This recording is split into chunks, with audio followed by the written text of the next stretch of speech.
ठीक है, सबको जय श्री की। हम नए मनुष्य तत्व और पुराने मनुष्य तत्व के बारे में कुछ सीखेंगे।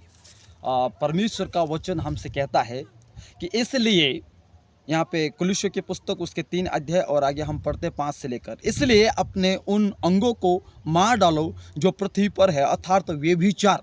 मतलब एक व्यभिचार, जो मन से जो व्यभिचार, मन से जो बुरे स्वभाव है, वो एक अंग के बराबर है।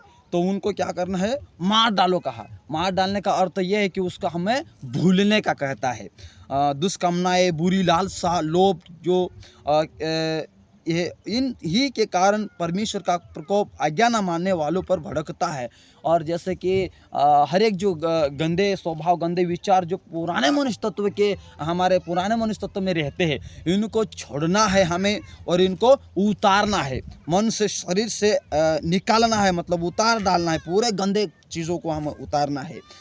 इन्हीं के इन बुराइयों में जीवन बिताते थे तो इन्हीं के अनुसार चलते थे। पर अब तुम भी इन सब के अर्थात क्रोध, रोष, बैरभाव, निंदा, मुंह से गालियाँ बकना, ये सब बातें छोड़ दो।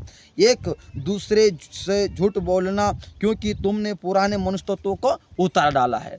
और पुराने मनुष्य तत्वों का अगर हम उतार दिए हैं तो इसको वापस नहीं पहनना है।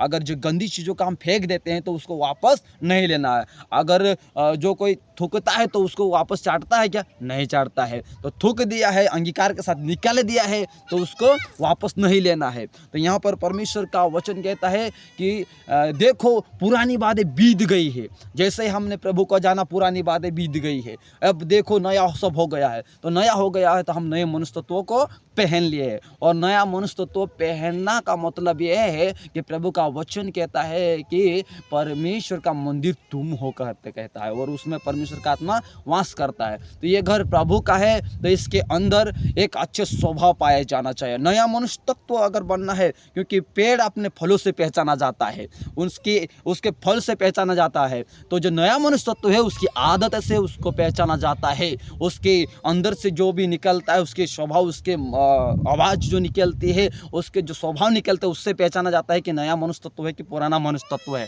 तो नया मनुष्य तत्व अगर बनना है तो उसके अंदर नम्रता, उसके अंदर प्रेम होना चाहिए, उसके अंदर अच्छा स्वभाव, अच्छे छल छलन उसका बदलना चाहिए। और पुराना मनुष्य तत्व उसको वापस याद नहीं आना चाहिए, उसको पहनना नहीं चाहिए। क्योंकि जैसे हल चलाते हैं तो उसको पीछे मुड़कर देखना नहीं है, क्योंकि अगर पीछे देखेगा तो जैसे हम रोड से चलते जाते हैं मोटरसाइकिल से, और जैसे ही सामने एकदम मोड़ आता है तो वहाँ पे लिखा हुआ रहता है कि आगे अंधा मोड़ है, या तो फिर तुम्हें एक्सीडेंट हो सकते हो। और लिखा हुआ रहता है, अगर आगे गांव आने वाला रहता है उससे सामने लिखा हुआ आता है कि आगे ग्रामीण क्षेत्र है करके। क्यों लिखा हुआ रहता है? क्योंकि अगर आप स्पीड से चलोगे तो हो सकता है आगे कुत्ता आ जाएगा या फिर मनुष्य आ जाएगा, हो सकता है आपको घटना हो सकती है। ऐसे अगर संसार की तरफ देखोगे ना, तो अब आपको परमेश्वर का वचन कहता है इसको सावधानी से इसमें जीना है, क्योंकि यहाँ पे बहुत सारा कीचड़ है ना। इसी प्रकार हमें नया मनुष्य तत्व बनना है ना,